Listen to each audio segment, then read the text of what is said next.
Well, we're still talking diversifying the economy, and we're looking at this time vocational skills.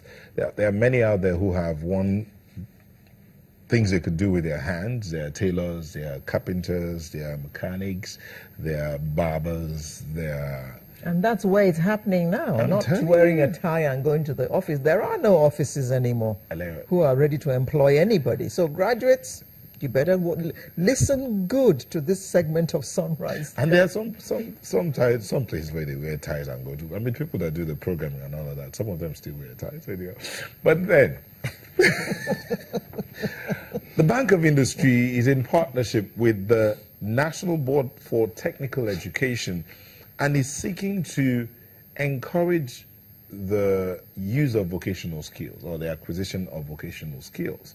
They put up a competition for the best graduating students of NBT-accredited vocational enterprise institutions. People who have gone through some of these institutions and have acquired some skills, and they have graduated and they're out there. The Bank of Industry is seeking to get the best to help them set up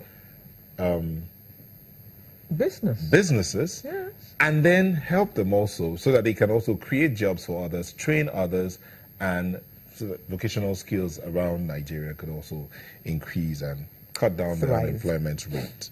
Well, they're here to talk about this entire project. And we have the Group Head, Strategy and Corporate Transformation, Bank of Industry, Yinka Adegboye. Thank you for coming. Thank you.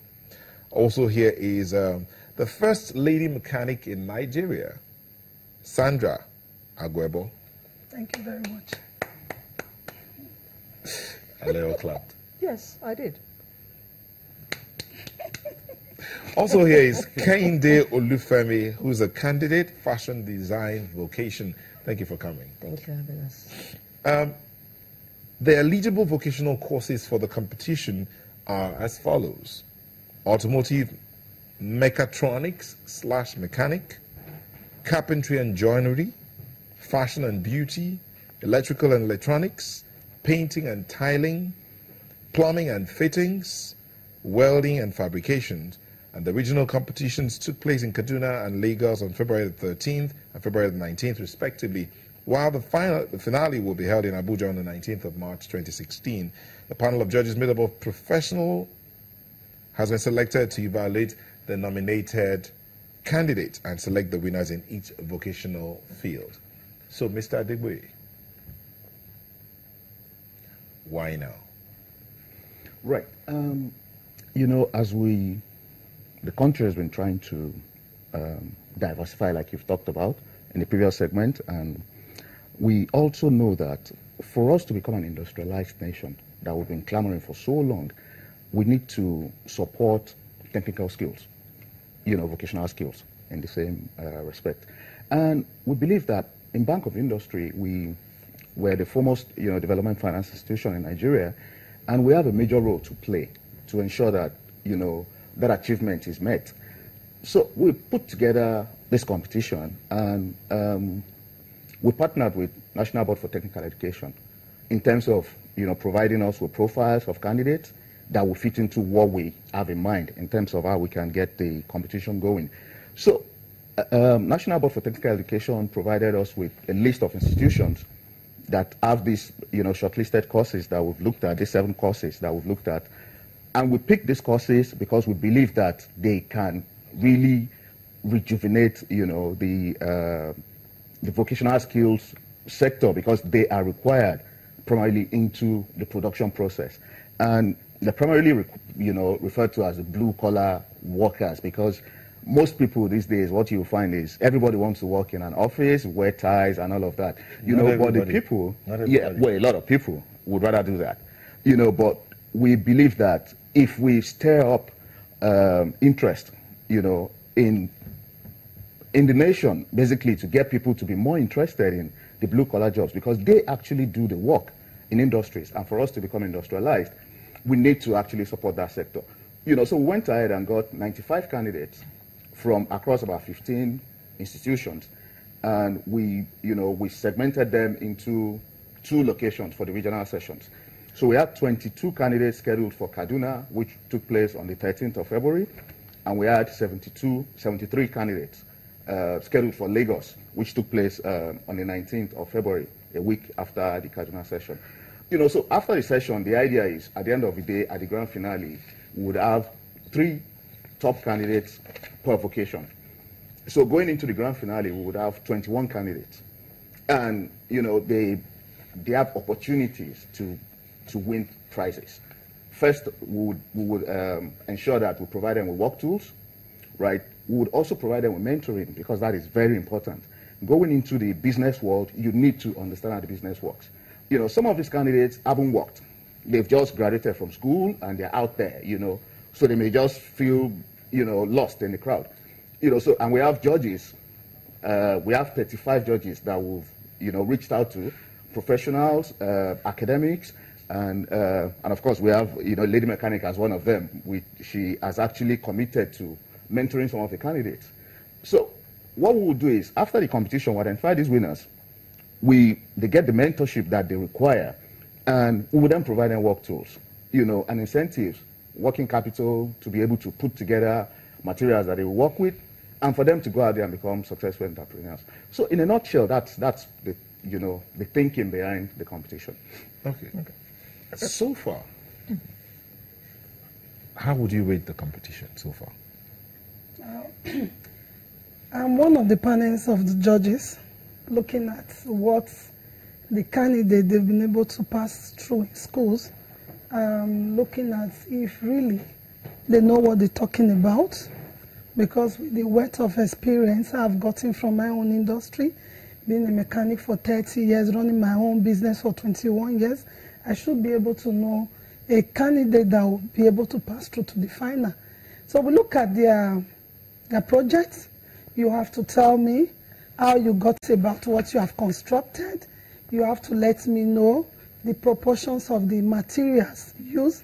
Is it aluminum? Is it cast iron? What have you used? Is it steel? And why did you choose those components, those proportions of components? And why did you use that? Is it to reduce heat? Why did you use it for friction? Those kind of things. So we look at that academically, then, but the hands-on is what I always preach about in Nigeria. Hands-on, technical skill, hands-on is just the best. Because once you pass through school and you don't know about the technical hands-on, you cannot be wealthy. That's the truth. Because today, the car companies that you need to go and work, they need to increase their bottom line immediately. So for you coming in with your book work is not enough for them. They want to see that you are increasing it and money is coming in immediately. So for that, that's why what Bank of Industry has come about this time is very important to the economy. This preaching is what car companies are supposed to be doing for a very long time. But you know, I think right now, Sandra Sitting have created Voice for Women, voice for their future. Because when you are economically empowered and you have skill as a woman, then just leave the rest. As long Sandra, as you can produce, you can get a whole lot going. Sandra, in your being a judge, what did you find? A lot of people say that graduates come out of university and all they know is the theory. They don't have this hands-on that you're talking about. What has your experience been from working with these or judging these fresh graduates? Okay. I always say when people blame the government or blame schools for not doing a whole lot of things. But I think the graduates on their own needs to help themselves. Because by the time you pass through the school, during your vacation, you are supposed to empower yourself, not just waiting for only the school. Because this is what I also did. Going through the practical knowledge do a whole lot for you because it creates more experience for you. You now know what to choose and the area you have to follow in life. But our students, they prefer just the book work because they are afraid to touch those dirty parts. And those dirty parts are what brings the income. That bring the money. That's what brings the money. It does not stop you from being handsome as a man. It does not stop you from being beautiful as a woman, being a mechanic. No. or being a fashion designer or doing other things. Yes, I was saying to you when you came in that this mechanic with this smooth skin. Flatter me. You can say a mechanic with a smooth skin, yeah? You know why? Because when you have an inner peace, helping other people, creating wealth for other people, lifting people that they don't have hope. Tomorrow you see them having their own garages and training other people, making income, reducing violence in their home, reducing poverty among women. You glow from the inside. That's the inner peace, I call it. Right on, and this Sandra. is what I want the rich Nigerians to do. Do not keep your money to yourself alone. You might have that woman that knows how to fry groundnuts. What about the daughter that brings you groundnut? She cannot continue to sell groundnut forever. Take her to a skill you can pay. Because if they can pay, they wouldn't be doing all that. So these are the things. We need to also help the government. But while we're here, Bank of Industry is doing a fantastic job. This is first of its kind in Nigeria. Okay, all right. The car companies should do something about it, not just only Bank of Industry doing this. I've taken it upon myself to be a mentor to the boys that will be there, because this is what we've been talking about.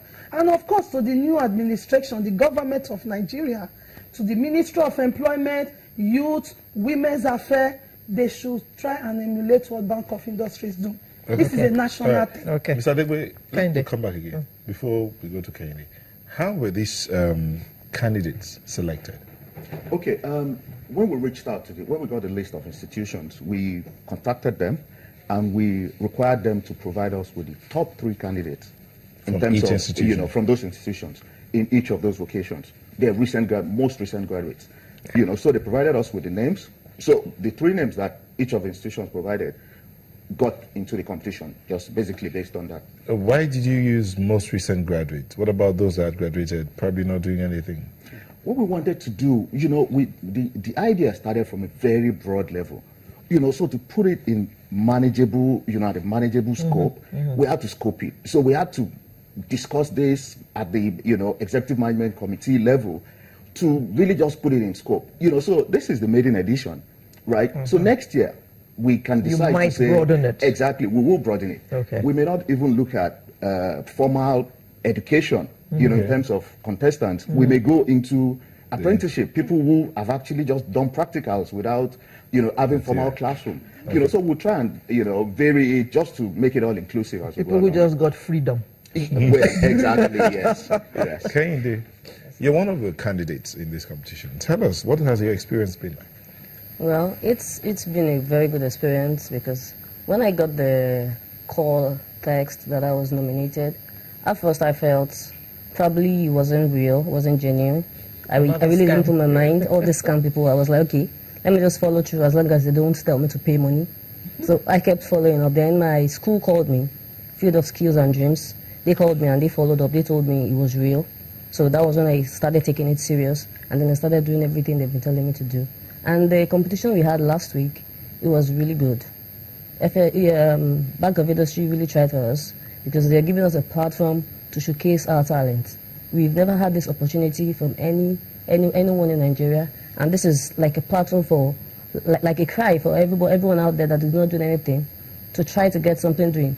Try to look at something you can do that brings you joy and brings you peace, that doesn't feel like work. A vocation that doesn't feel, because when I'm sewing, when I'm cutting and designing, it doesn't feel as if I'm doing so much work.